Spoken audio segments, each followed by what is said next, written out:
My name is Marissa Bell Keaton. I'm 24, and my sister just cut me out of the family with one text.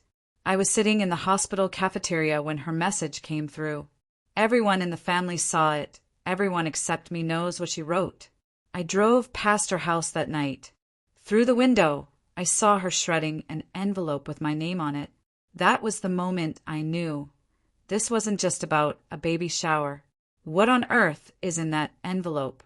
Comment your guess below, because what she destroyed was the one thing that could ruin her forever.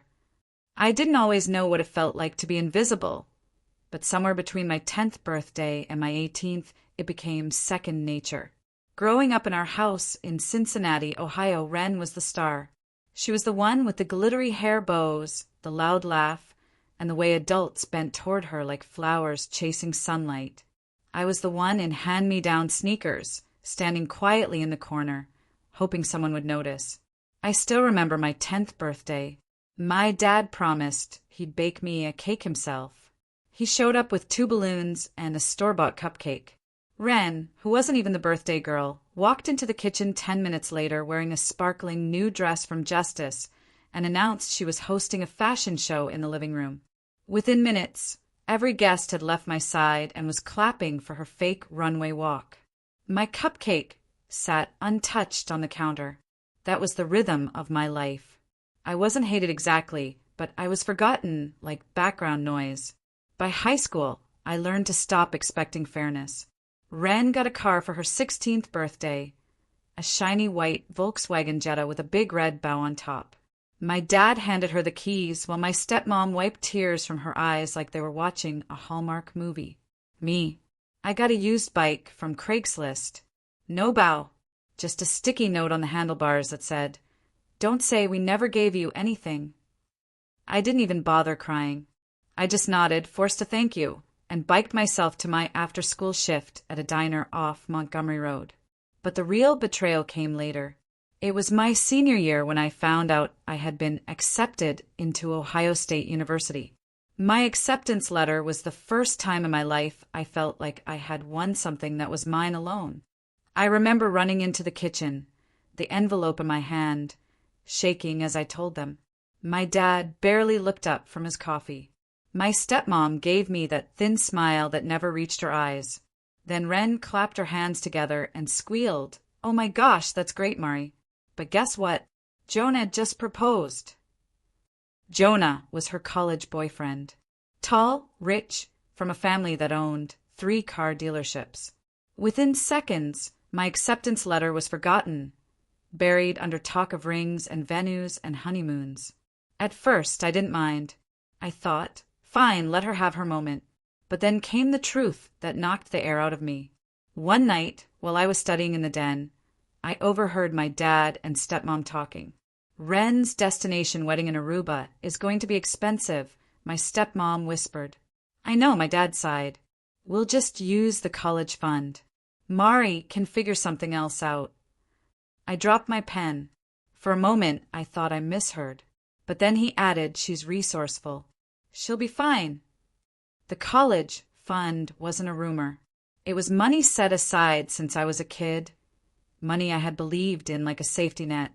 And now it was being siphoned away so Wren could sip cocktails on a beach in a white dress. The next morning, I confronted them. "Is it true?" I asked, my voice trembling. "You used my college fund for Wren's wedding." My dad didn't even flinch. He just looked at me with that blank, tired stare. "You'll survive, Mari. You always do." And my stepmom? She smirked. "Wren deserves the best. Don't you want to see your sister happy?" That was the day something inside me hardened. Instead of going to Ohio State, I stayed home and worked. 2 jobs, sometimes 3. Morning shifts at the diner, late-night cashier hours at a drugstore, babysitting on weekends. My life became paychecks and exhaustion, while Wren posted Instagram stories of yacht parties, designer shoes, and self-care Sundays. But even working myself ragged, I couldn't escape her shadow. Relatives would call and ask about Wren's honeymoon. Old neighbors would stop me in the grocery store to say how proud my parents must be of her. Nobody asked me how I was doing. Nobody noticed the bags under my eyes or the fact that my shoes had holes. And still I stayed quiet. I swallowed it all. Until one night, I walked into a family dinner. If you're enjoying the story so far, kindly hit that subscribe button and turn on notifications so you will not miss out on any of my stories. It was a Friday at our favorite steakhouse, the kind of place with leather booths and dim lighting. Wren arrived late, as usual, dressed head to toe in designer clothes, her baby bump on display like a crown jewel. Everyone stood to hug her, their faces glowing. I slid into a chair at the end of the table, invisible as always. The waiter handed out menus, conversation buzzed around me, and I stared down at my glass of water. Halfway through the meal, my stepmom leaned back in her chair, swirling her wine. She looked straight at me, her lips curling into that familiar, cutting smile. "You know, Mari," she said loudly enough for the whole table to hear, "you'll never amount to anything compared to Wren." The room went silent. Knives paused mid-cut. Wren smirked into her napkin. My dad didn't say a word. And in that silence, something in me snapped. That was the moment I decided I wouldn't just survive anymore. I would fight back. And the first shot would land at Wren's baby shower. If your parents gave your sister everything and left you with nothing, would you forgive them or cut ties? Let me know in the comments. The night of the banquet is burned into my memory like a scar I can't peel away. It was supposed to be a celebration of my dad's retirement from the post office after 30 years. They rented out a hall in downtown Cincinnati with gold tablecloths and crystal chandeliers, the kind of place that made me feel out of place the second I stepped through the doors.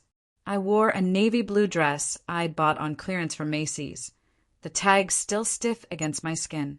Wren floated in wearing a champagne-colored gown that hugged her bump, just enough to remind everyone she was the miracle. As always, people swarmed her, snapping photos, cooing, praising, while I slipped into the back like a shadow. Dinner hadn't even been served before it started. Wren tapped her glass with a spoon, flashing a grin that made her teeth look like pearls under the lights. "Can we all take a moment to recognize my sister, Mari?" she announced. Heads turned toward me. For one flicker of a second, I thought maybe, just maybe, she was going to be kind. My stomach twisted with hope. "She's the only 24-year-old I know who works 3 jobs and still can't afford her own apartment," she continued, smirking as laughter bubbled around the tables. "But hey, somebody's got to keep Kroger in business." The room erupted. Even my dad threw his head back and laughed, his shoulders shaking. My chest tightened as if someone had wrapped a fist around my ribs. He laughed at me.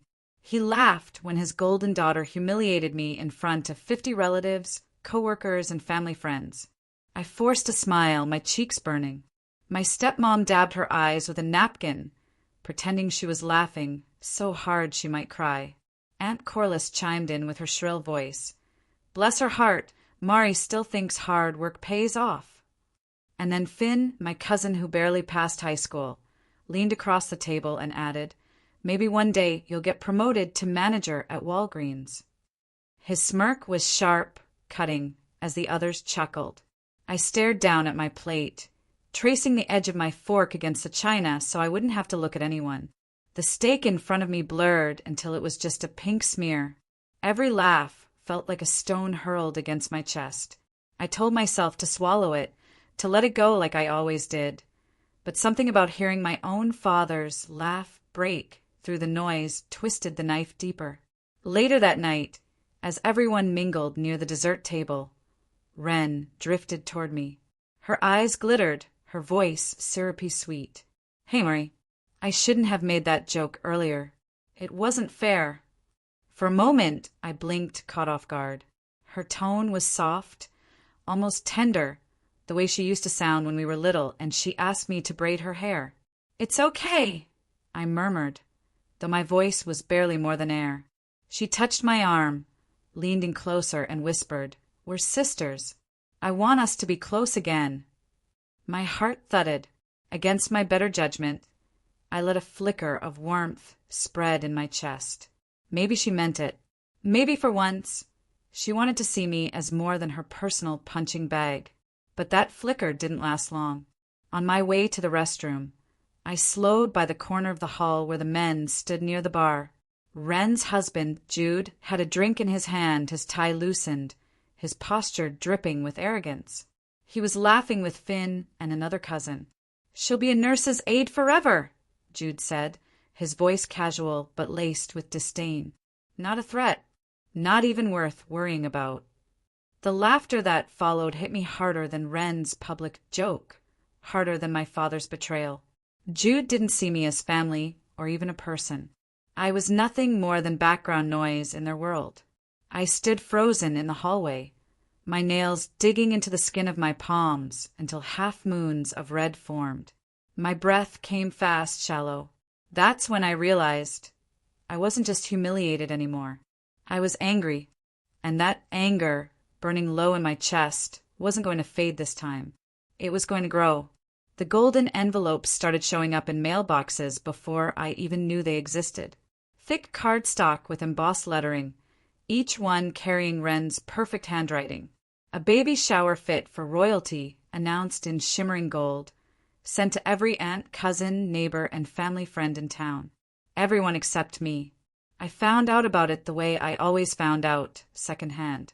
My phone buzzed with a photo from my cousin Leah. "So excited," she wrote, and there was her hand holding the envelope, the gold glinting like treasure. My stomach dropped. I checked the mail twice that day, flipping through bills, ads, junk. Nothing. The next day, still nothing. By the third day, I knew. It wasn't an oversight. Wren had made a statement. When I asked my stepmom about it, she didn't even blink. "Wren has her reasons, Mari. It's her shower. She gets to choose." Her voice was clipped, final, like she'd rehearsed it. "And Dad?" I asked, my voice catching. "Does he know?" She looked at me like I was a child asking a stupid question. "Your father doesn't want drama. He wants peace." That silence from him hurt worse than if he'd said the words out loud.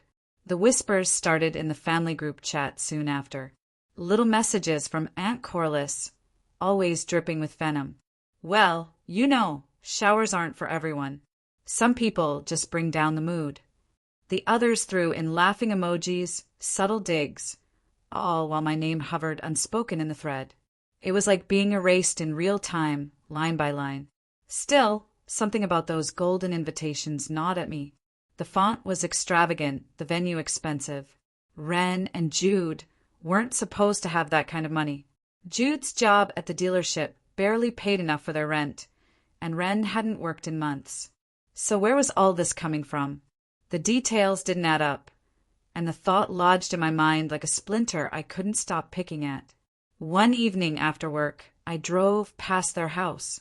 Through the living room window, I caught a glimpse of Wren sitting at the dining table, stacks of envelopes spread around her. She was marking names off a list, her red pen slicing across the page. I froze in my car, headlights dimmed, watching her through the glass. Every name she checked off seemed to come with a little smile. That night, I couldn't sleep. My phone buzzed again, another cousin sending me a screenshot of the group chat. Photos of decorations, plans for games, chatter about what everyone was wearing. I stared at it until the words blurred, wondering how many of them even noticed I wasn't included. Or worse, how many noticed and didn't care. Would you still show up at a family event after being banned? The thought haunted me until I had to know. I drove to the venue 2 days before the shower. The parking lot was empty, the doors locked, but the front desk had a clipboard hanging on the side. A master guest list, neatly written in Wren's hand. I scanned down the rows, name after name, each relative accounted for. Then I found mine. There it was, Marissa Bell Keaton, a thick red line slashed through it. And next to my name, in bold, angry letters, she had written one word, uninvited. Then a phone call came late, just past midnight, when the house was quiet and the world felt too heavy to carry alone. I saw Wren's name flash across the screen, and for a full minute, I just stared at it. My thumb hovered, debating whether to let it ring out. but curiosity pulled harder than pride. I answered. "Mari," she said, her voice soft, almost trembling.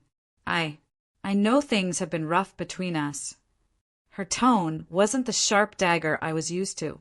It was gentler, careful, almost fragile. For the first time in years, it didn't feel like she was baiting me. It felt like she was reaching. My chest tightened with something I hadn't let myself feel in a long time. Hope.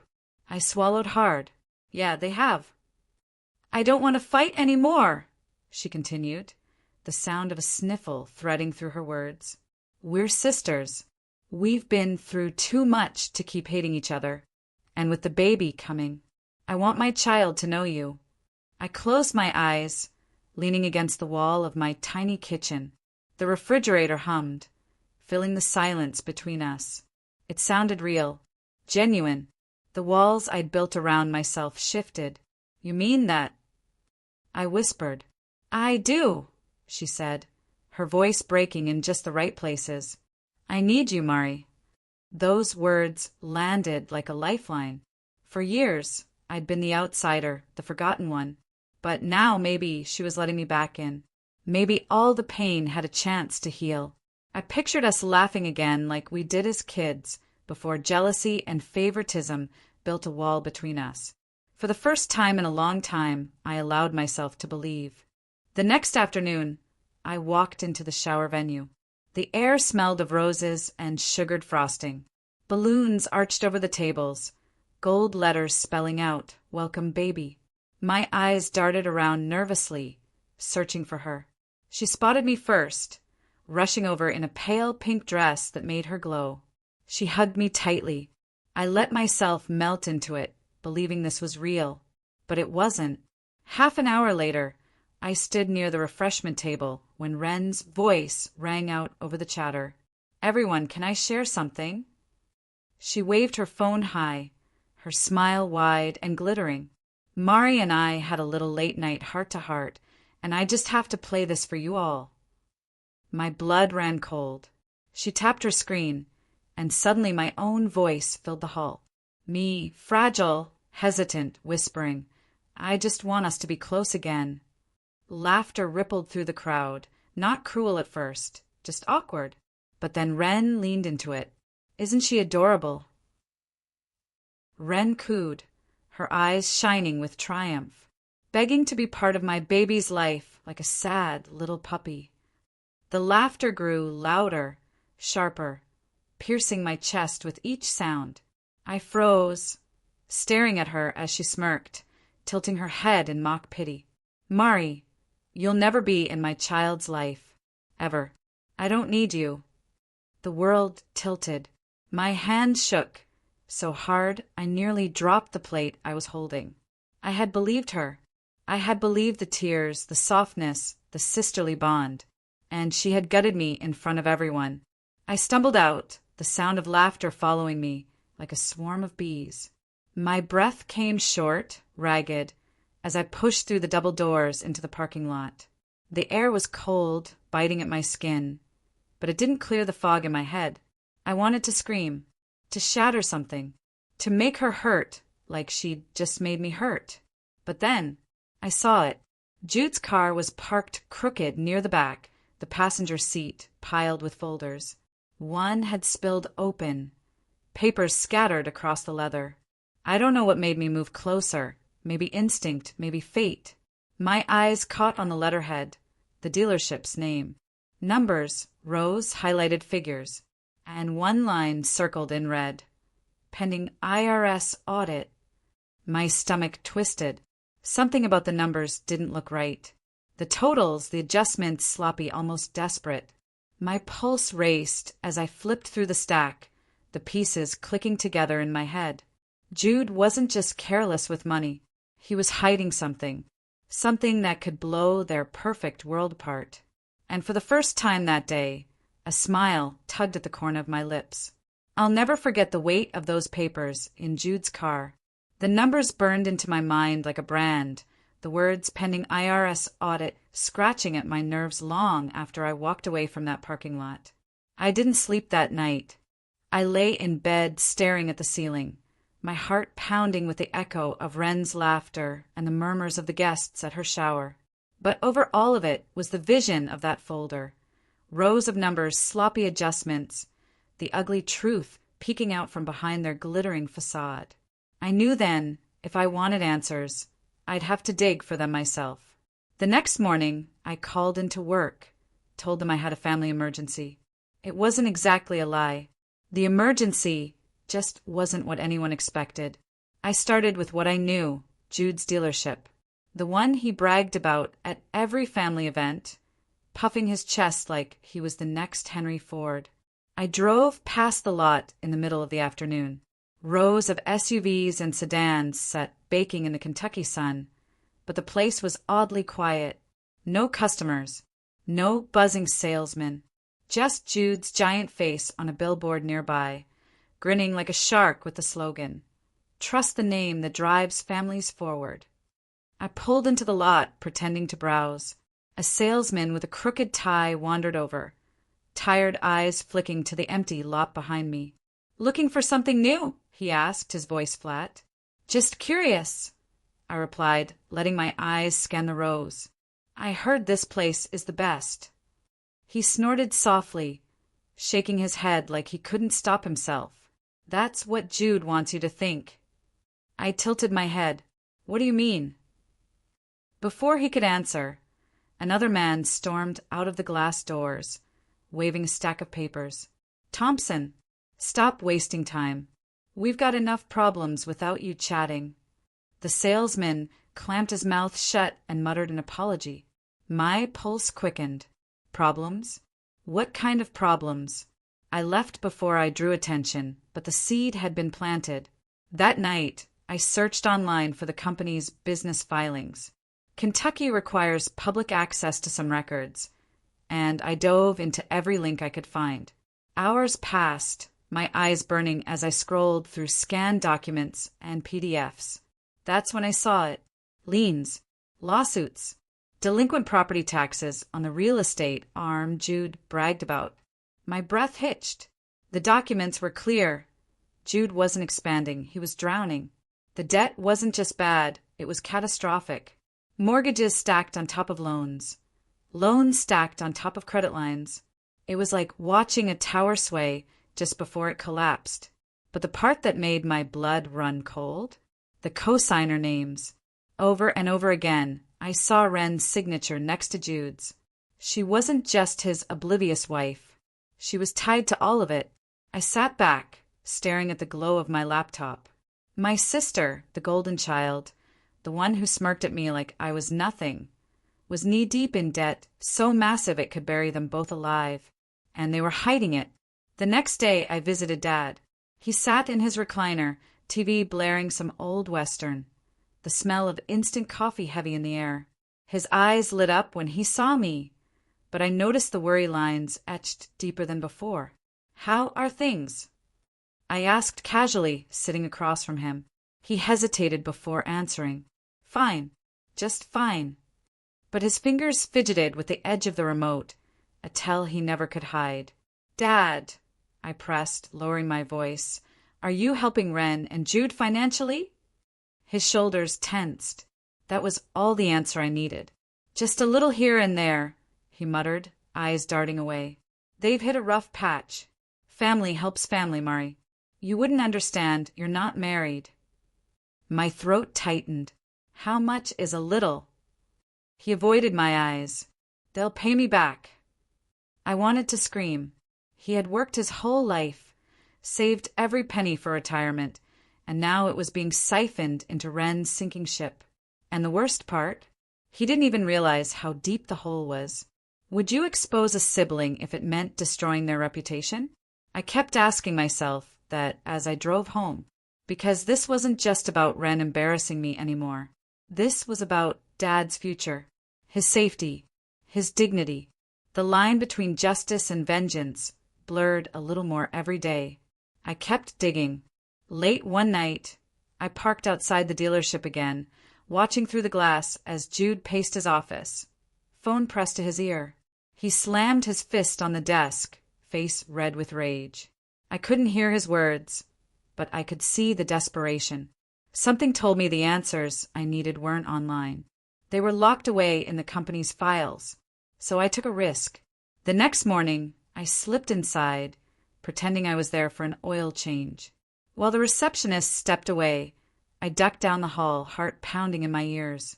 Every door I passed felt like a threat, every sound a warning. Finally, I found it, a room labeled Records. The door was cracked, and inside were rows of filing cabinets, stacks of bankers' boxes, papers spilling like waterfalls. I pulled open the drawers, flipping through files with shaking hands. Loan agreements, invoices, tax returns. My pulse raced faster with each page. And then I froze. A folder labeled W. Hartley. My sister's name. I pulled it out, my hands trembling, so hard the papers nearly slipped from my grasp. Inside were documents signed, not by Jude, but by Wren. Contracts, loan applications, adjustments that didn't make sense. And at the bottom, a spreadsheet so messy it made my stomach drop. Income numbers inflated, expenses hidden, signatures forged. Fraud. Not just sloppy bookkeeping. Not just debt. Fraud carried out under Wren's name. I sank into the chair in the corner, the weight of it pressing down on me like a boulder. For years, she had painted me as the failure, the joke, the one who would never amount to anything. But now, I held in my hands the proof that she was the one living a lie. And the question clawed at me with every heartbeat. What would happen if the world saw this? Because in that moment, I realized something chilling. Her perfect empire wasn't just cracking. It was ready to shatter, and I was holding the hammer. The first time my phone lit up with Mom's name after weeks of silence, I almost didn't answer. Part of me wanted to let it ring, to sit back and watch her stew in whatever guilt had finally gotten to her. But curiosity, and something softer I didn't want to admit, pushed me to swipe. Her voice hit me like a gut punch. She was crying, the kind of crying that made her words crack in half. Mari, baby, please don't do this. Don't ruin Wren's happiness. For a second, I couldn't breathe. My throat closed tight, my chest heavy. She never called me baby anymore. She never called me much of anything except difficult or selfish. And now, here she was, sounding like a mother who cared. Mom. My voice wavered, hope slipping in before I could stop it. You know what they've done to me. I do, she whispered, muffled like she was hiding somewhere in the house. I know Wren hasn't been fair. I know Jude isn't who he says he is. But Mari, she's pregnant. She's under stress. Just let this go for me. For our family. Tears burned the backs of my eyes. For years, I had begged for her to see me, to see the truth. And now maybe she finally did. You believe me? I asked, my voice trembling. I believe you, she said quickly, almost too quickly. But please, don't drag this out into the open. Families survive by protecting each other.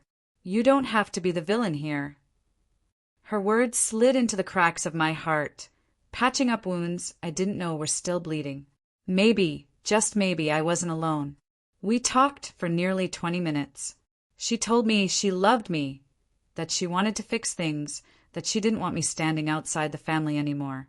Every word felt like a blanket I hadn't had since childhood, soft and heavy with comfort. By the time we hung up, I almost believed her. Almost. An hour later, my phone buzzed again. This time it was a message from an unknown number. One single audio file. My stomach dropped before I even pressed play. It was my voice, clear as day, shaking with emotion as I told Mom, I can't watch them keep stealing from Dad. I have proof of Jude's fraud. And then laughter. Not Mom's. Wren's. High-pitched, sharp, right there in the background. Oh my God! Wren cackled, her voice echoing like a knife against glass. She actually thinks you care about her. You got every word, right? The recording cut off there, but it didn't matter. The damage was done. My own mother had played me like a puppet, stringing me along so Wren could have her fun. My hand shook as I set the phone down, the silence in my apartment suddenly unbearable. Even the hum of the fridge felt mocking, like the whole world was laughing with Wren. I sat there, staring at the wall, replaying every word Mom had said. Every "I love you," every "I believe you." And I realized it hadn't been love at all, it had been bait. That night I didn't eat. I didn't sleep. I just sat in the dark, clutching the folder I'd stolen from Jude's office, trying to remind myself that I still had power, that they hadn't stripped me of everything.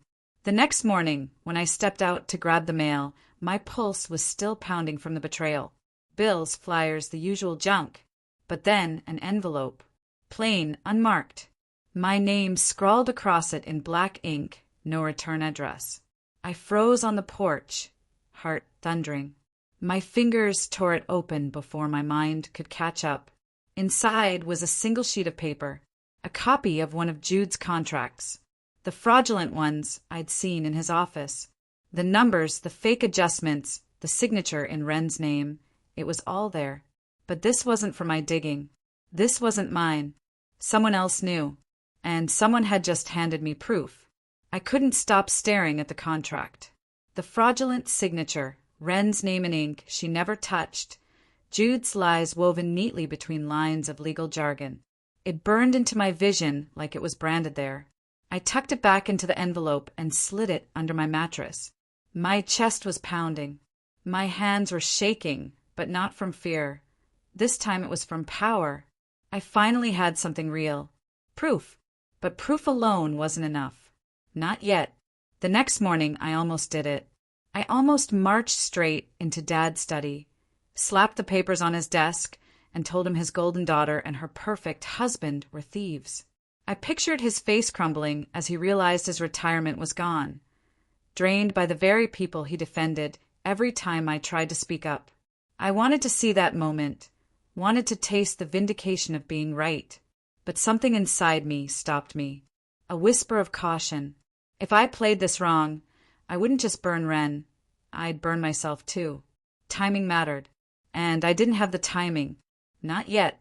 That was the first trap, the one I almost set for myself. That week, the daily disrespect became sharper, like they could smell my hesitation. Wren called me twice, not to check in, but to brag. She gushed about the baby shower planning, the imported balloons, the luxury catered desserts that cost more than my rent. Every call ended the same way, her laughing as if she knew she was rubbing it in. Dad didn't say much, but his silence was worse. Every time Wren made a jab at me in front of him, he just looked at the floor or at his phone, like pretending not to hear absolved him of being complicit. And then there was Aunt Corliss. I ran into her at the grocery store one evening. I had just finished a double shift at the clinic, hair tied back, still in scrubs. She looked me up and down like I was covered in dirt. "You're hanging around too much," she said, her voice sharp enough to cut glass. "Wren doesn't need you sniffing around making trouble. You'd be smart to stay away from her business." Her business. That's what she called it. Not family. Not Wren's life. Business. Something about the way she said it made my stomach churn, like she knew more than she let on. And her smile when she pushed her cart past me, it wasn't a smile of kindness. It was a warning. I held my breath until she was gone. That was the second trap.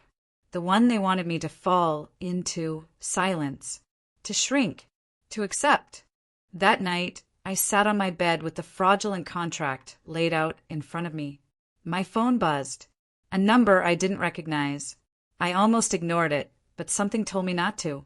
The text read, "I know what Jude did. Meet me." I froze. My mouth went dry. My pulse shot up like a fire alarm had gone off inside me.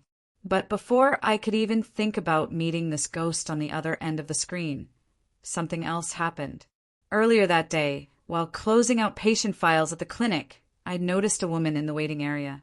She wasn't a patient, not really. She kept glancing at me, and every time I looked back, she'd look away. At first, I brushed it off. Maybe she was nervous. Maybe she was waiting for someone. But when my shift ended, she followed me out. "Are you Mari?" she asked, voice low, eyes darting. "Yes," I said cautiously. "I used to work for Jude," she whispered. My stomach flipped. Her name was Celeste. She had been Jude's assistant at his real estate company, but she left after noticing things that didn't add up. She saw the missing money, the shady transfers, the shell accounts. But the moment she asked questions, her hours were cut. Then her position was eliminated. She had been sitting in the waiting room all day, trying to work up the courage to approach me. "I can't stand watching him walk around like he's untouchable," she said, voice trembling. "And I know he's pulling Wren down with him. I thought you should know I still have files, emails, copies of wire transfers." My heart hammered, so hard I thought she could hear it. For the first time in years, I felt something I hadn't felt around my family in forever. A secret ally.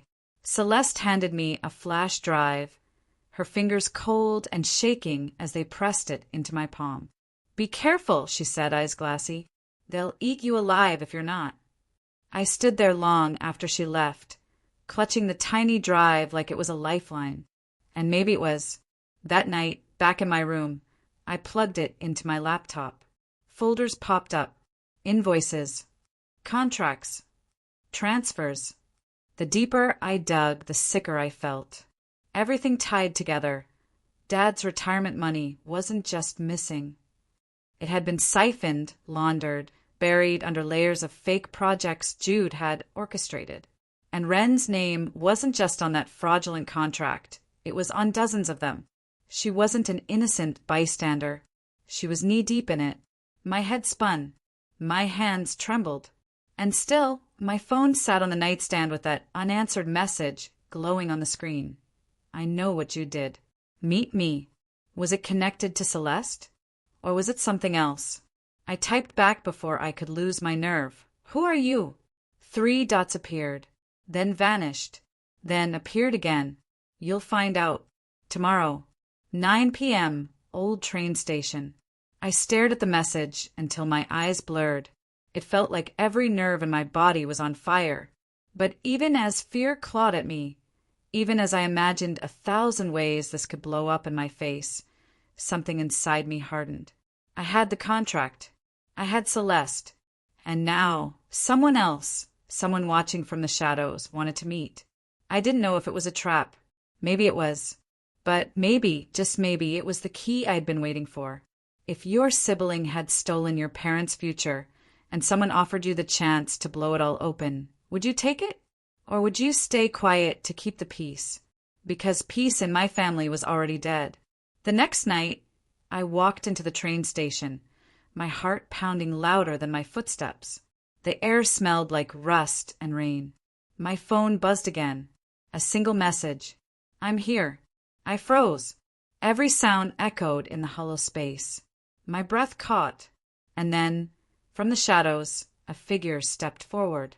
Please, if you have followed the story up till now, kindly hit subscribe and turn on the notification bell. It wasn't Celeste. It wasn't a stranger. It was someone I knew. Someone I never expected. "Hello, Mari," the voice said. The glow of the phone lit their face.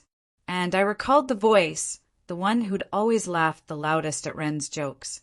The one who once shoved me into a pool at 12 years old and told me I'd never matter. And now he was standing in front of me, smiling. "I know what you did," he said, "and I know how to make it worth your while." My stomach dropped to the floor, and just like that, I realized I hadn't walked into a meeting. I had walked straight into a trap. The old train station was colder than I remembered. Dust clung to the broken benches. The metal beams groaned every time the wind pushed through the hollow space, and my breath puffed in small clouds in front of me. My shoes echoed too loudly on the cracked floor as I stared at Finn, my cousin, standing there like he'd been waiting for me all his life. I hadn't seen him in months, not really. The last time was at one of Wren's parties, where he laughed so hard at her cruel story about me that he nearly choked on his wine. And now here he was, stepping out of the shadows with a smug grin. "I knew you'd come," he said. My stomach twisted. "You're the one who sent the messages." He nodded, lifting his phone. "Of course. Who else? I told you I know what you did." Every nerve in me screamed not to trust him. but curiosity clawed louder. "Why are you telling me?" "Because," he said, drawing out the word, "I hate Jude. Always have. Thinks he's smarter than everyone. Thinks he can buy people off. I don't like the way he struts around like he owns the family now. And Wren? She's just riding his coattails. They both need to be knocked down." His words curled into me like smoke. I wanted to believe him. God, I wanted to. "You've got proof?" I asked. Finn grinned wider. He reached into his jacket and pulled out a manila folder, holding it just far enough away that I couldn't grab it. "Copies," he said. "Emails, bank stuff. Even conversations between Jude and his lawyer. The kind of thing that would light this whole family on fire." My heart thudded against my ribs. This was it, another crack in their armor. Another ally. But then I caught the glint in his eyes. Not loyalty. Not family. Something else. "What's the catch?" I asked. Finn laughed, a sharp, mocking sound that bounced off the station walls. Always straight to the point. "You want this? Then you pay for it." The words hit me like a slap. "You're trying to sell me evidence." "Not sell," he said smoothly. "Let's call it a partnership. You get to take Wren down. I get a little cash to keep me warm at night. Win-win." My throat went dry. He wasn't here to help me. He was here to make money off the wreckage. And still, for one terrible moment, I considered it. Because what he held in his hands could blow everything open. "How much?" I asked, barely recognizing my own voice. His grin widened like he'd been waiting for me to say it. 10 grand. Cash. A small price to watch the queen fall." I laughed, but it came out hollow. "Do I look like I have 10 grand lying around?" "Then figure it out," he snapped. "Because if you don't want it, maybe someone else will." A shiver ran through me. "What do you mean?" Finn leaned closer, his breath hot with cheap beer. "You think Wren would pay to make this disappear?" My stomach dropped. That was the third trap, and I knew it. I left the station without answering him. My head spun the whole way home. False hope was poison. For a moment, I thought Finn was on my side. For a moment, I thought I had another ally. But I could feel the ground shifting under me already. The next 2 days dragged like slow torture. Every time my phone buzzed, I expected it to be Finn. Every time I checked, there was nothing. Just silence. Until the third day. I was at work, scrubbing down a tray after finishing with a patient, when I heard the front door slam open. The sound was so sharp, even the receptionist froze. Footsteps clicked across the tile. Sharp, deliberate, expensive. I didn't even need to look up. I knew. Wren. She strolled in like she owned the place, her heels slicing the silence, her perfume flooding the air. She carried a designer bag and a smug smile that made my blood boil, and in her hand, clutched like a trophy, was a folder. The same folder I'd seen Finn holding. "Oh, Mari," she said sweetly, loud enough for every nurse and patient in the room to hear. Imagine my surprise when our dear cousin Finn came to me with this little treasure. "He thought I should see what you've been snooping into." My heart sank. My chest felt like it was being crushed. She waved the folder like a flag. "You really thought you could outsmart me? Digging around in Jude's business like some wannabe detective? Pathetic." People were staring. My coworkers. Patients. Everyone. My cheeks burned. But I forced myself not to flinch. She leaned closer, her voice dropping to a venomous whisper only I could hear. "You'll never win. Because everyone loves me, Mari. And everyone knows you're jealous." Then she pulled back, her smile back in place, her tone sweet again. "Well, I'd better run. Jude and I have plans. But I just had to stop by and thank you for giving me such a good laugh." She winked, turned on her heel and walked out. The sound of her heels echoed long after the doors closed. I stood frozen, gripping the counter so hard my knuckles turned white. My chest heaved, my vision blurred. Finn had sold me out. The ally I thought I had was the betrayer all along. But as the heat of humiliation gave way to a cold, sharp rage, something inside me clicked. This wasn't the end. This was the beginning. Because Wren thought waving those papers in my face would break me. She had no idea what she'd just done. I wiped my hands on my scrubs, straightened my back, and whispered under my breath, soft, but certain enough that if the walls could hear, they'd shiver. You just made the biggest mistake of your life. The next morning, I woke up still tasting the sting of Wren's perfume in my throat. My entire workplace had seen her waltz in and humiliate me, folder in hand like she'd already won. But the humiliation didn't break me, it hardened me. I realized then that if I was going to fight this war, I couldn't keep fighting alone. I had to be smarter, quieter, deadlier. The silent war had begun. I started with the one person I thought about almost every day but hadn't spoken to in years, Professor Evelyn Caraway. She'd been my sociology professor at Tulane, the only one who ever noticed how hard I worked, while Wren floated through her classes drunk and laughing. I still remembered the day Evelyn pulled me aside after class, her voice low, her eyes kind. You don't deserve the weight they put on you. One day, you'll turn it all back on them. At the time, I thought she was just trying to cheer me up. But now, those words sounded like prophecy. I emailed her first, expecting silence. Instead, she replied in less than an hour. Coffee? Same cafe as always. When I walked into the little cafe near Magazine Street, she was already there, gray hair tied back, eyes sharper than ever. She didn't waste time. Tell me what they've done this time, she said. And I did. I told her everything. Wren's baby shower, the debt, the fraud, Finn's betrayal, Wren barging into my job. Evelyn didn't blink. She just leaned back and tapped her fingers on the table. You need proof, she said finally. Not scraps, not whispers. Documents, statements, witnesses. Without that, you're just the bitter sister. With it, you're unstoppable. Her certainty sparked something in me. For the first time, I didn't feel like a girl drowning. I felt like a soldier getting her first weapon. That night, I reached out to someone else, my old babysitter, Delilah Kane. She'd been with us when I was 7 and Wren was 9, a high schooler who needed cash. Most people would have forgotten her by now, but I never did. She'd seen things no one in the family would admit. Like the time Wren locked me in the garage for hours, laughing while I screamed. Or the time Wren told Delilah that one day she'd steal everything from me because Mari's too boring to fight back. I found Delilah on Facebook, her profile picture showing her with 3 kids and a golden retriever. I sent a hesitant message. To my surprise, she responded within minutes. I remember you. And yes, I remember her too. What do you need? The next day, we met at a park. Her dog tugged at the leash, kids running in circles around us, but her face was serious. When I told her about Jude's fraud and Wren's schemes, she didn't look surprised.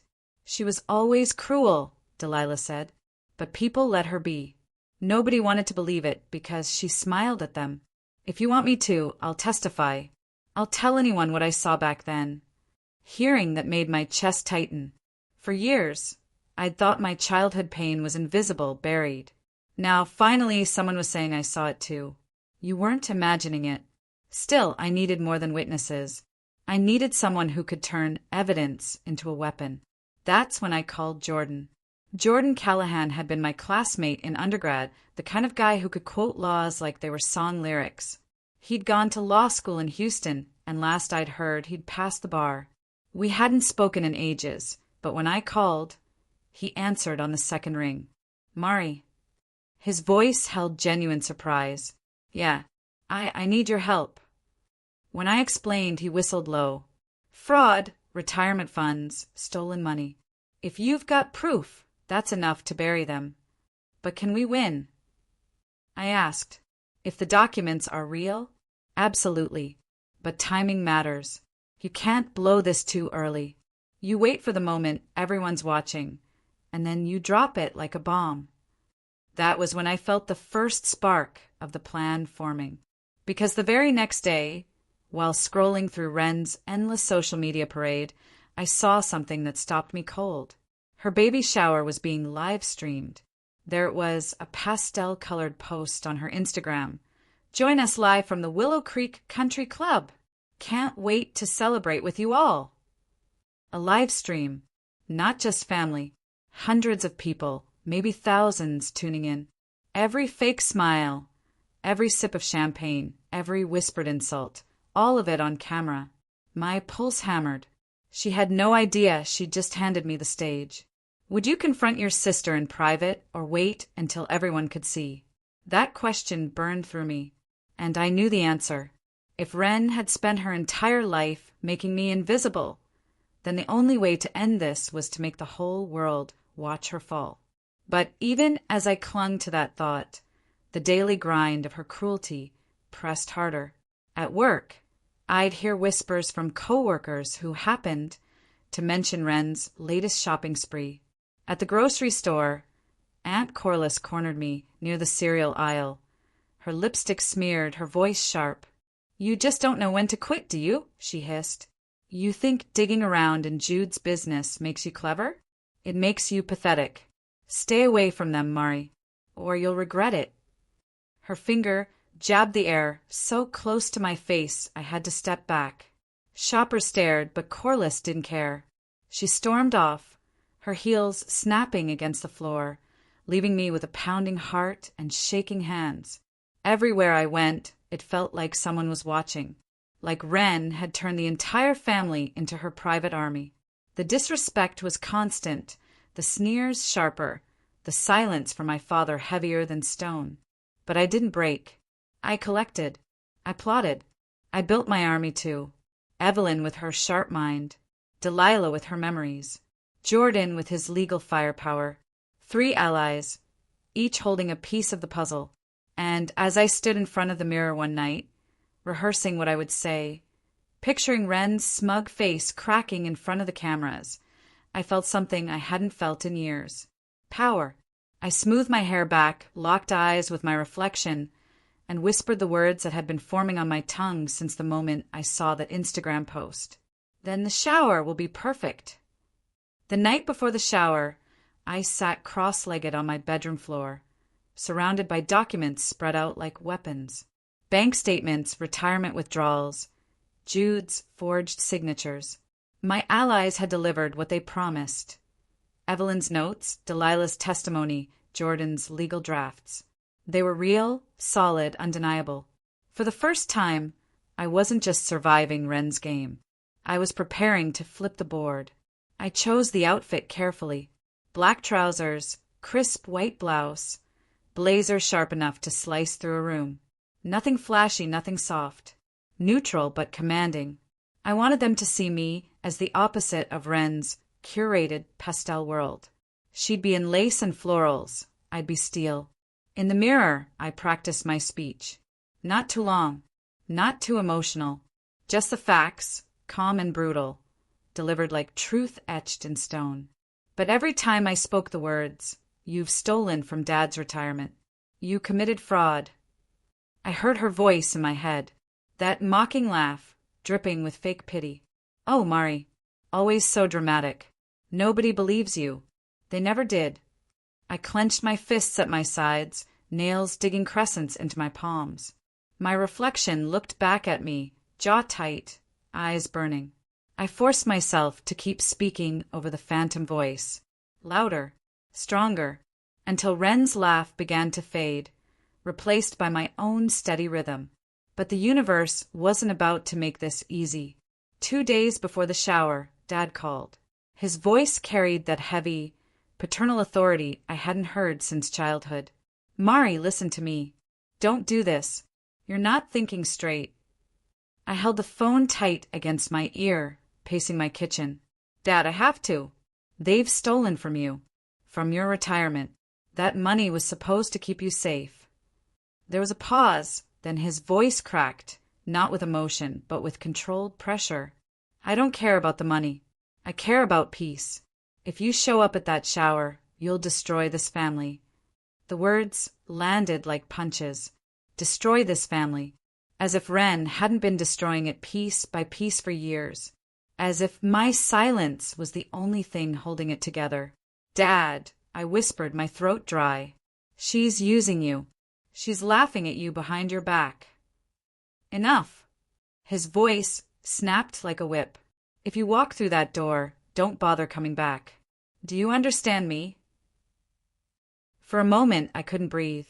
My own father, choosing her again. Always her. Even with the truth staring him in the face. He'd rather believe in Wren's fairy tale than admit the cracks. I almost caved. I almost whispered, "Fine, I'll stay away." But something inside me, something that had been quietly hardening for years, refused to bend this time. "Then I guess I won't be coming back," I said, my voice trembling but unbroken. And I hung up. The silence that followed was suffocating. But underneath the ache, there was clarity. Dad had chosen his side. Now it was my turn to choose mine. The day before the shower, Evelyn invited me to her office at the university. She locked the door behind us, spread out the copies of my documents, and leaned close. "This is airtight. But Mari, you need to understand. When you do this, there's no undoing it. Families don't forgive this kind of exposure." I swallowed hard. "I know." She studied me for a long moment, then nodded. "Then do it. Not for revenge. For truth." Later, I drove to Delilah's house.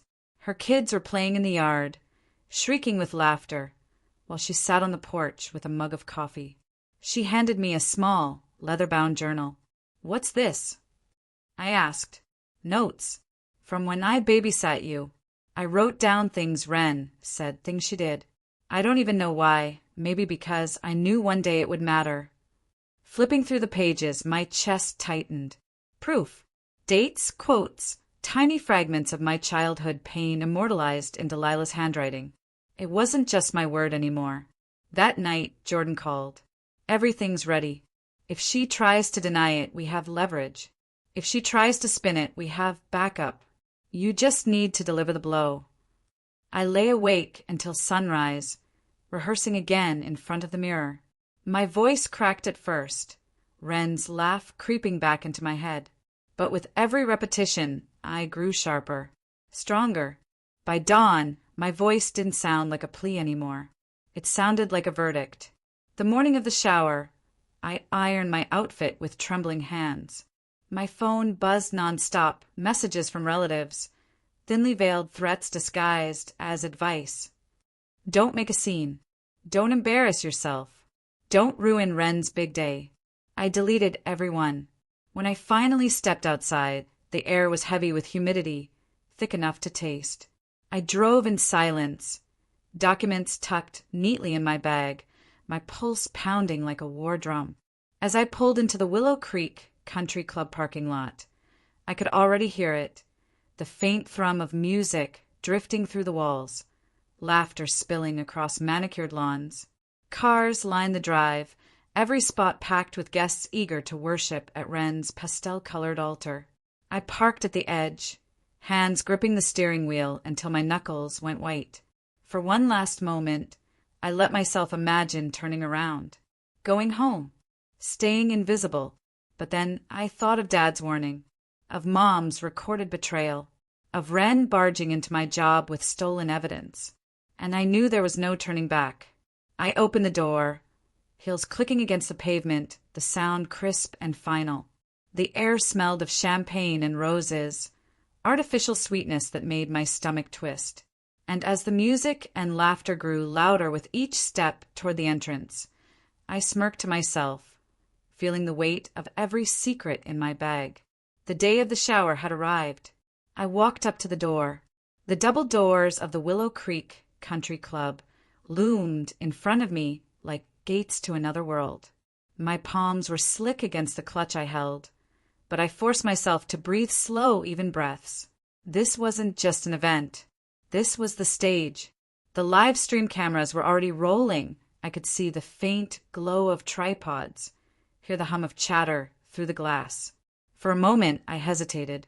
My reflection in the glass stared back at me, equal parts terrified and resolute. Every voice in my head screamed that I should turn around, that stepping inside would ignite a firestorm I might never escape. But another voice, colder, sharper, cut through the noise. She wanted me invisible. I was done being invisible. I pushed the doors open. Now tell me in the comments. Would you have turned back or continued into the hall?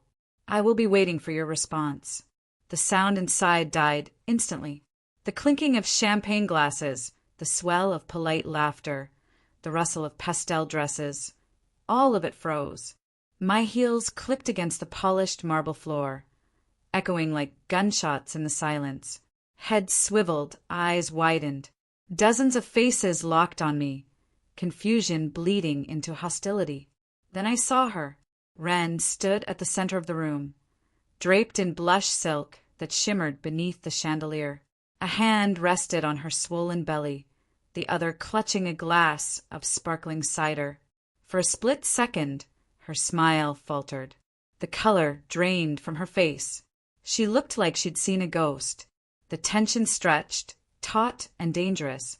Whispers rippled through the crowd. Is that? She really came? Oh my God! The first sneer came from Aunt Corliss, her voice dripping with venom. You don't belong here, Mari. She rose from her seat, her pearls trembling against her chest. This is a family event. Don't you dare ruin it. My chest burned, but I didn't slow. I walked straight down the center aisle, every step deliberate, my eyes never leaving Wren. Uncle Hal muttered something under his breath. Another cousin leaned to whisper to his wife. The word shame hissed through the air like smoke. Two of Wren's friends stepped forward, all pastel chiffon and fake sweetness. One grabbed my arm lightly, too lightly. Maybe you should go, Mari. This isn't the time. I pulled my arm free without breaking stride. My pulse roared in my ears. Wren's face hardened, fear melting into rage, her painted smile snapping back into place like a mask. Mari, she said finally, her voice syrupy and strong enough to carry. How sweet of you to join us. Everyone, this is my sister. She's been going through some things. Haven't you, sis? The crowd chuckled nervously, as though on cue. I scanned the room. Every eye was on me, every phone streaming live. My skin prickled, but I refused to look away.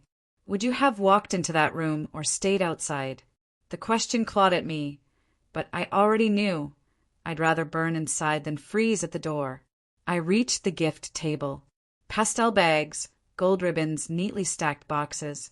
My clutch felt heavier in my hand.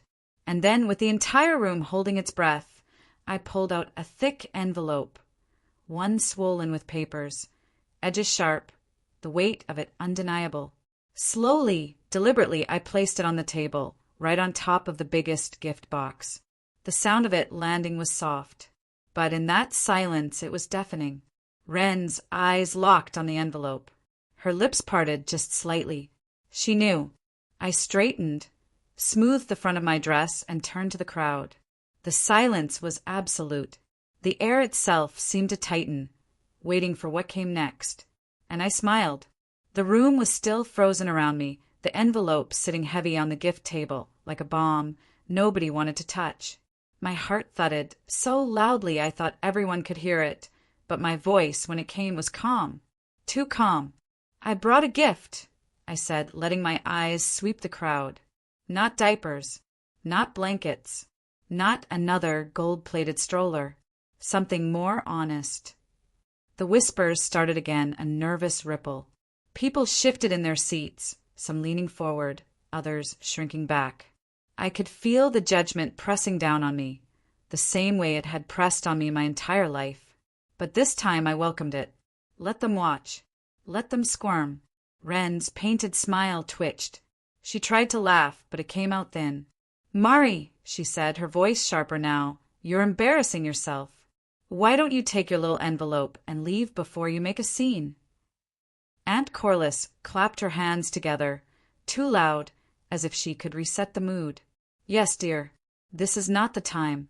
We're celebrating new life, not dredging up whatever this is. I ignored them. My fingers slid under the flap of the envelope, and I pulled out the first stack of papers. It wasn't just paper. It was proof. I think everyone deserves to know who they're celebrating, I said. My voice didn't waver. So here's the truth about Wren and her husband. Gasps rippled as I held up the first page. A contract, stamped, signed, undeniable. Jude's company isn't thriving. It's drowning. Foreclosures, unpaid contractors, lawsuits waiting in the wings. And instead of fixing it, they chose fraud. The room erupted. Some guests murmured in shock. Others outright laughed in disbelief. One woman muttered, "She's lying." A man in a tailored suit leaned forward, squinting to see. Wren's face tightened, her eyes narrowing into slits. "This is pathetic," she spat. "You dug up scraps and think you can play detective? Everyone knows you've been jealous of me since we were kids." I pulled out another page, unfolding it slowly so every rustle of paper filled the silence. "This isn't jealousy. These are bank statements, and they don't just show fraud. They show theft." I turned toward the man sitting stiff in his chair near the front, my father, his jaw clenched, his hands tightening around the arms of his seat. "Dad," I said quietly, the words slicing through the chaos. "This is your retirement account, the one you thought was safe, the one you thought would carry you through old age. Wren and Jude drained it to cover their debts, to fund this fantasy life they've been parading in front of you."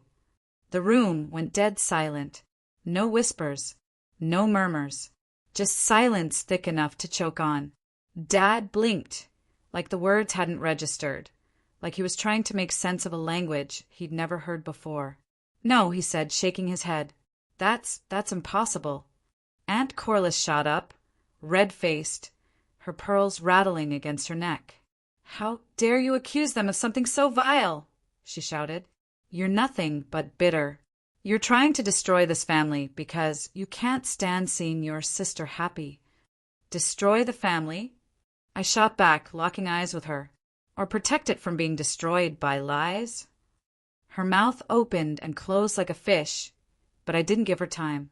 I lifted the statements higher so the nearest guests could see.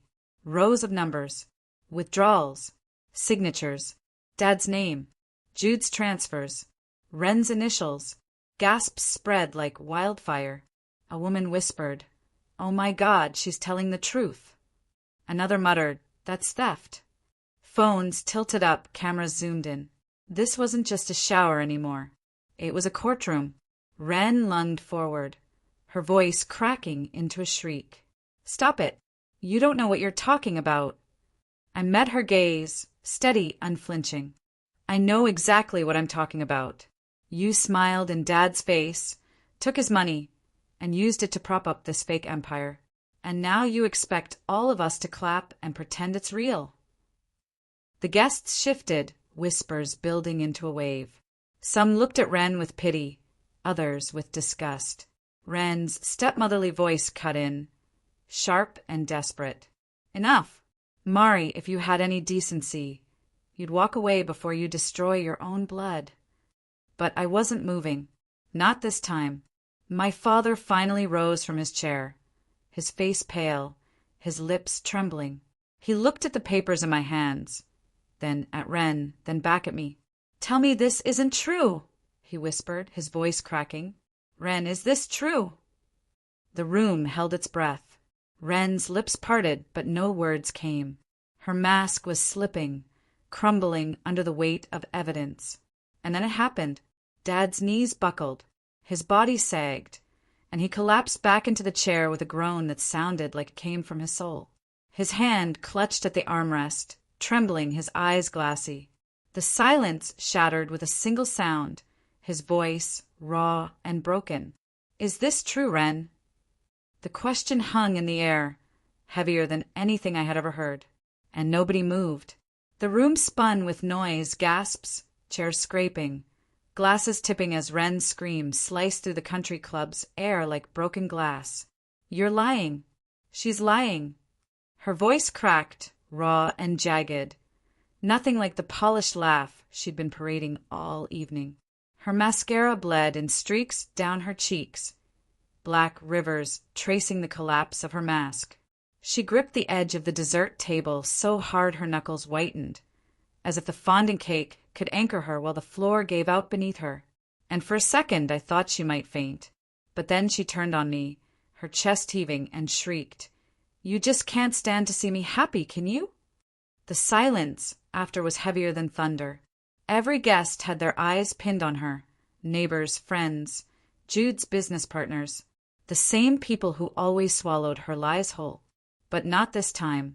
Not after the documents I'd slid onto the projector screen, receipts and contracts glowing in brutal clarity. I heard it start like a spark in dry grass, whispers, "Is this real?" She stole from her own father? I always knew something was off about her. Wren heard it too. She clutched her chest, stumbling forward, tears spilling, her sobs turning desperate. "Please, please, you know me. You know I would never." Her voice broke, a screech lodged in her throat. And then Jude's chair screeched back. He rose, his face thunderous, veins straining in his neck. "What the hell did you do, Wren?"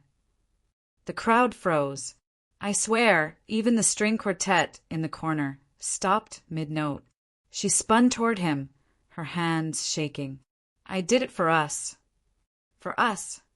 His fist slammed the table, rattling glasses, sending forks clattering. His face twisted, jaw clenched so hard it looked painful. "You dragged me into this? You signed my name to fraud." The whispers grew louder, swelling into a murmur that pressed against the walls.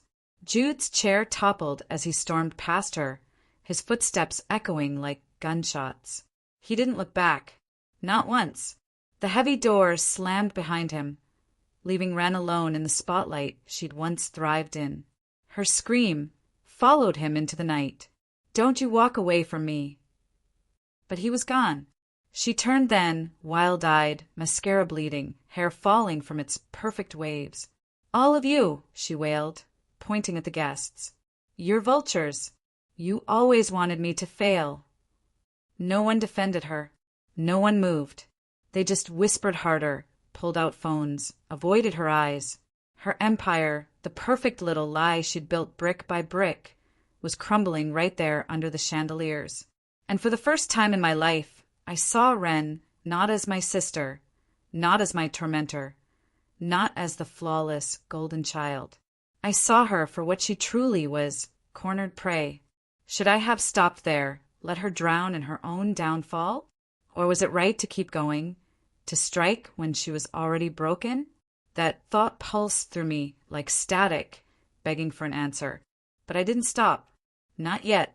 I stepped forward, close enough that only she could hear me. Her breath came in ragged sobs, her eyes darting like a trapped animal's.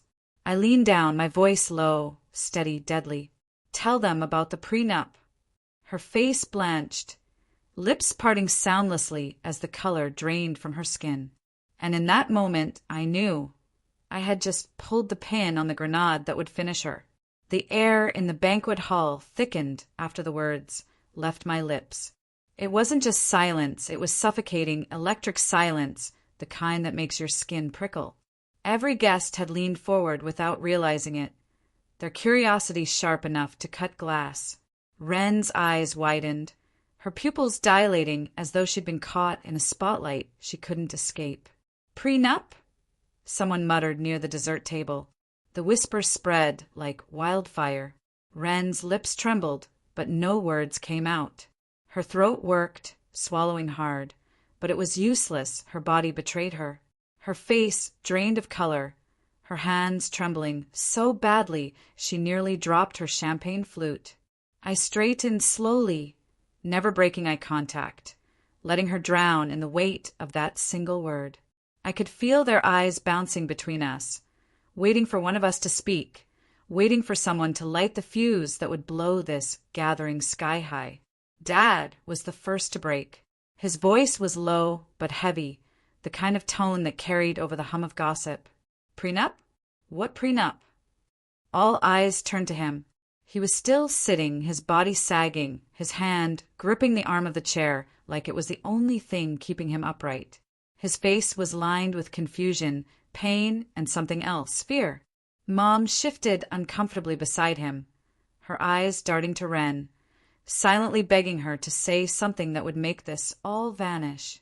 But Wren's lips parted, and all that came out was a choked sound, half sob, half gasp. That was all I needed. "Since she won't answer," I said, my voice calm, deliberate, slicing through the murmurs, "I will." Every face swung back to me, expectant, hungry. When Wren married Jude, he didn't trust her with his empire. He knew her reputation, her history, her habits. He made her sign a prenuptial agreement. If he leaves, if he divorces her, she gets nothing. Not the house, not the money, not a dime. The ripple that followed was seismic. Hands shot to mouths. Gasps echoed. Murmurs collided until the air felt like it was vibrating. "No," Wren whispered. Her mascara-streaked face twisted, her body swaying like she might collapse. "Yes." I stepped closer, my voice rising. She tied herself to a man who never really trusted her. And tonight, you all saw him walk out that door. Which means... I let it hang there, the suspense tightening like a noose. She has nothing. The room detonated. Guests leaned in, huddled in hushed but frantic whispers. Some shook their heads in disbelief. Others smirked knowingly, as if everything suddenly made sense. Phones lit up again, fingers tapping furiously. I could practically see the headlines writing themselves in real time. Wren let out a sound, a guttural, animalistic wail. She lunged toward me, her nails catching the sleeve of my dress, ripping the fabric. "You liar!" she shrieked, her voice shredding. "You don't know what you're talking about." But her desperation betrayed her. Every ounce of her denial only made it clearer that I was telling the truth. Dad pushed himself shakily to his feet. "Wren," he said, his voice trembling, "tell me this isn't true." She turned toward him, her chest heaving, her face streaked and wild. "Daddy, please, He raised a hand, his voice breaking but firm. "Don't call me that. Answer me." Her mouth opened, but nothing came out. Just silence. And in that silence, Dad's face hardened in a way I'd never seen before. His shoulders sagged with disappointment, so profound it seemed to age him on the spot. He shook his head slowly, then whispered words that sliced through the chaos like knives. "You're no daughter of mine." The gasp that followed was louder than anything yet. Mom covered her mouth, stumbling back as though the weight of those words had hit her physically. Wren's knees buckled, and for a second I thought she might actually fall to the ground. "No!" she croaked, her hands clutching at the air like she could hold onto the life slipping away from her. "You can't. Daddy, please." But he wouldn't look at her. He turned his back, lowering himself into his chair, his hand trembling as he rubbed his forehead. The betrayal was complete, and then the room itself began to crumble. One of the golden balloons tied to the gift table slipped free, hissing as it slowly deflated, sagging toward the floor. The other balloons followed suit, shriveling in slow motion, their shine fading as though mocking her downfall. Plates clattered as guests abandoned their seats, some rushing to the exits, others swarming into small clusters, whispering furiously. The baby shower that was supposed to cement her glory had turned into a circus of shame. Wren spun in the center of it all, sobbing, screaming, clawing at her hair. Her perfect curls were undone, her makeup smeared beyond recognition. She looked nothing like the flawless queen she wanted everyone to worship. She looked human, broken, ruined. Finally, her eyes locked on me, and the venom in them was nuclear. "You ruined my life!" she howled, her voice raw, cracking under the weight of hysteria. Her body shook, her fists balled at her sides, as though she could summon the strength to tear me apart. And I felt something in me snap, not guilt, not fear, but clarity. I stepped forward, my voice steady, cold, final. "No, Wren, You ruined mine first." Her scream tore through the hall, primal and unhinged, echoing off the chandeliers as the last of the golden balloons shriveled to the ground. And in that echo, I knew the war wasn't over. The house was too quiet. After the baby shower exploded into chaos, silence felt unnatural, almost sinister, like the calm after a storm where you know the wreckage is still settling. I sat on my couch, shoes kicked off, dress ripped at the sleeve from Wren's desperate grasp still lying crumpled on the floor like evidence of a battle. My chest rose and fell in slow, controlled breaths, but my mind was anything but calm. News traveled faster than fire. By the next morning, Wren's downfall was everywhere.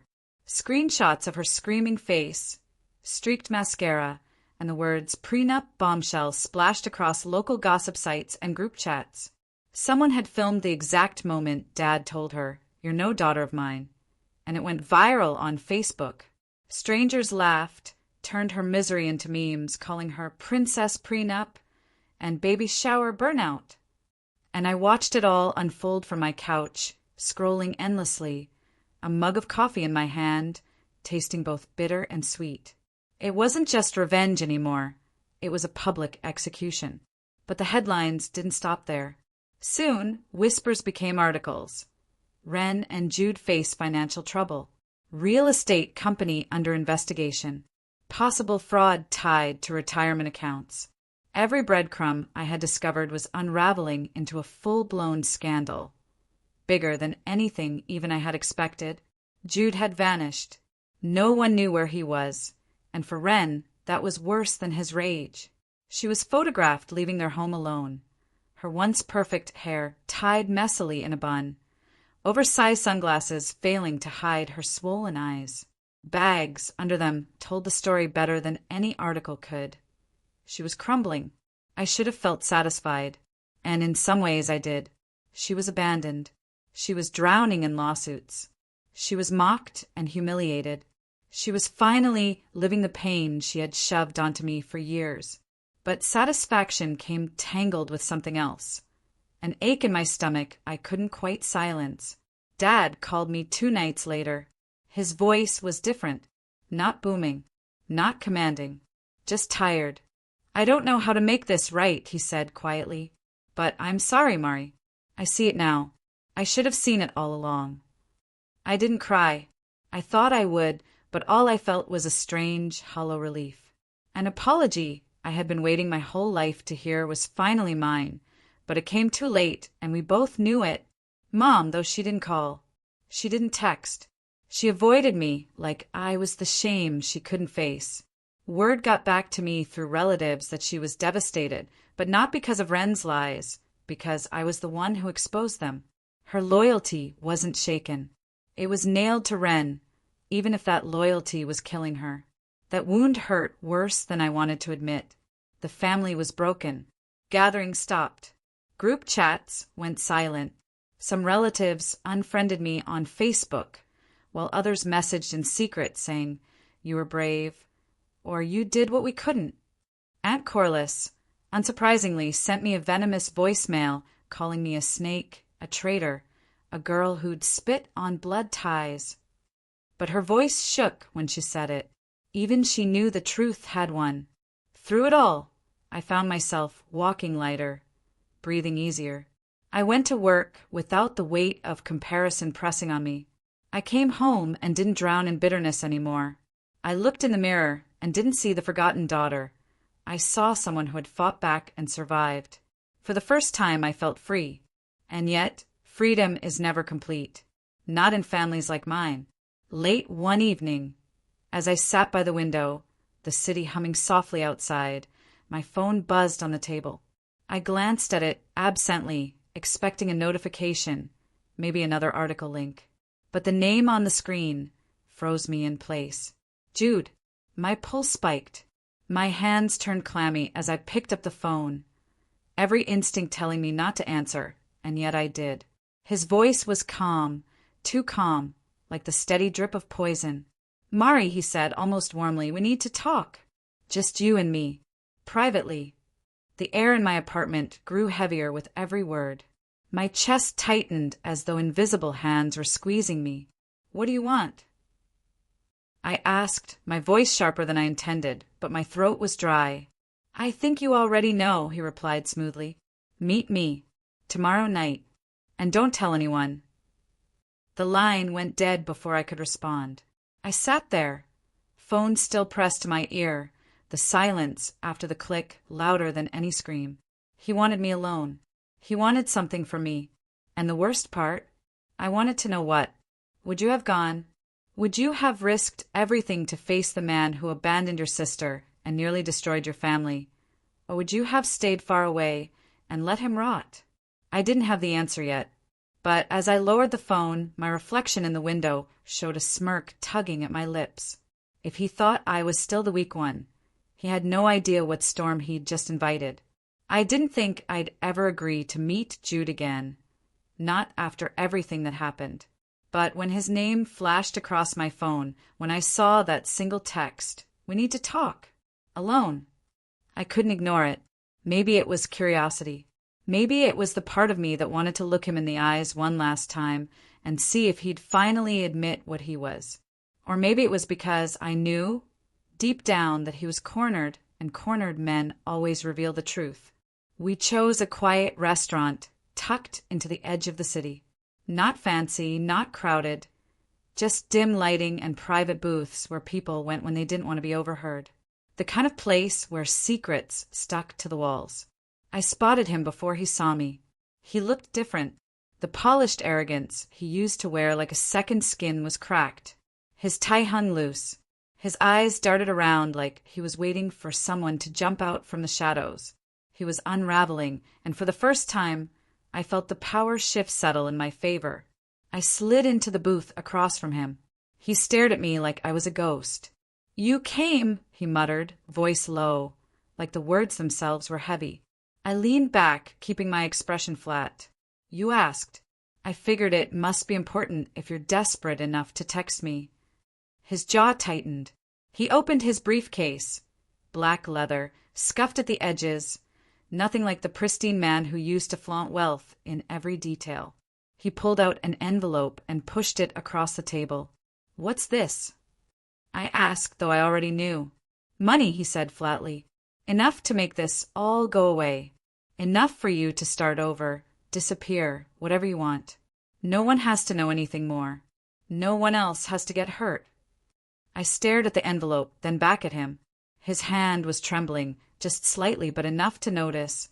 Jude wasn't the type to beg, but that's what this was, dressed up as an offer. "You think I'm for sale?" I asked quietly. "I think you've done enough damage," he snapped, but his voice cracked halfway through. "I think you've made your point, Mari. Wren's finished. My career's on life support. You got what you wanted. Now take the money and let it die." I almost laughed. Almost. Let it die. "Jude, you and Wren lit the fire. I just let people see the flames." His eyes darkened, a flash of the old Jude resurfacing, the one who always believed he was untouchable. "Don't play saint with me. You wanted revenge. And you got it. Congratulations. Now it's time to stop." The waitress dropped off water, sensing the tension but saying nothing. Jude didn't even glance at her. His focus was locked on me, desperate, angry, fragile. "Why me?" I asked, leaning forward. "Why drag me through this in the first place?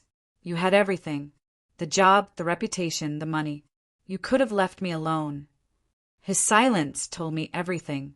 He didn't have an answer, not one that would justify any of it, and that silence fueled me. "You thought I was weak," I said. "You thought I'd break or run or stay silent, but I didn't." He clenched his fists. "Mari, I'm offering you a way out. Do you know what happens if you keep pushing? Do you know who else gets dragged into this? You think the FBI won't ask questions about you too? You think you won't get burned standing this close to the fire?" I let that sink in. He was scared enough to bring up the FBI himself, scared enough to show his hand. He didn't know. He could know. So I smiled. Slow, cold, deliberate. You're already too late, I whispered. The FBI has everything. Every document, every transfer, every lie. You walked yourself right into their hands, Jude. The color drained from his face. For a second, I thought he might actually pass out. You're lying, he said, but it sounded more like a prayer than a statement. Am I? I tilted my head. Then why do you look so terrified? He ran a hand down his face, muttering curses under his breath. The envelope still sat between us, untouched. A pathetic attempt at control he no longer had. You don't understand, he whispered finally. If I go down, it's not just me. There are people, powerful people, who will make sure you regret this. They'll destroy you. I leaned in so close he could feel my breath. My voice dropped to a near hiss. You thought I was the weak one. Turns out, I was the ending you never saw coming. The words hung in the air like a blade, sharp and final. He froze, staring at me, and in his eyes I saw the exact moment he realized it was over. Not just for him, but for everything he'd built. I stood, leaving the envelope where it sat. My hands didn't shake. My legs didn't wobble. For the first time in years, I felt steady. Free. But then, my phone buzzed. A number I didn't recognize. Against my better judgment, I answered as I walked out into the night. A voice, low and unfamiliar, spoke on the other end. Ms. Mari, we need to talk. Jude wasn't wrong. There are bigger names in this. People who don't appreciate your interference. I froze on the sidewalk, the chill of the night cutting deeper than before. And that's where I'll leave you. Because this isn't the end. Not yet. If you want to know what happens next, if you want the truth about who's really pulling the strings, then you know what to do. Comment part 2 if you want me to release it. And don't forget to subscribe.